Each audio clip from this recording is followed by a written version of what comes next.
Hey, you guys, I want to talk about leading through change. And there's going to be a few videos here. So here's the first thing we need to understand as leaders who are leading through change. And that is simply this, that change is inevitable. We're constantly changing. Our environment is constantly changing. Our clients are constantly changing. Our team is constantly changing. The markets are constantly changing. Our competitors are constantly changing. Life is a constant series of changes.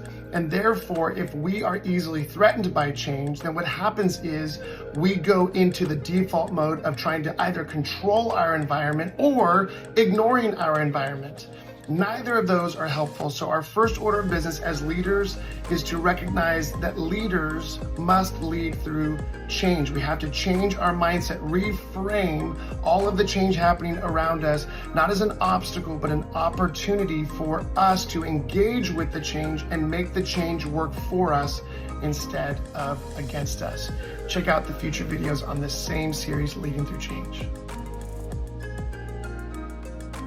All right, part 2 in leading through change.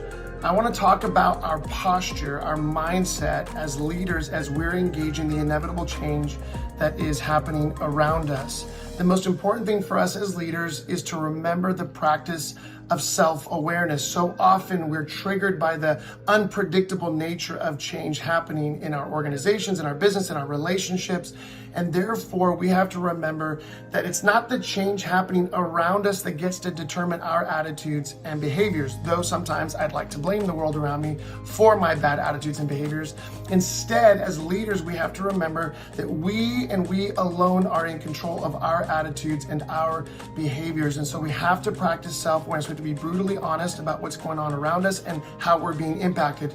We have to practice humility, which is to say, hey, you know what? I am who I am today. I can't be who I wish I was 5 or 10 years from now. And so I've got to make sure I know what I have to work with today. And the third thing is self-love. We have to choose to give ourselves permission to love ourselves enough to understand that because change is difficult and navigating it can be very complex, we need to give ourselves permission to learn through the process of those changes instead of feeling like we have to get it right the first time. Practice self-awareness and lead through change more effectively.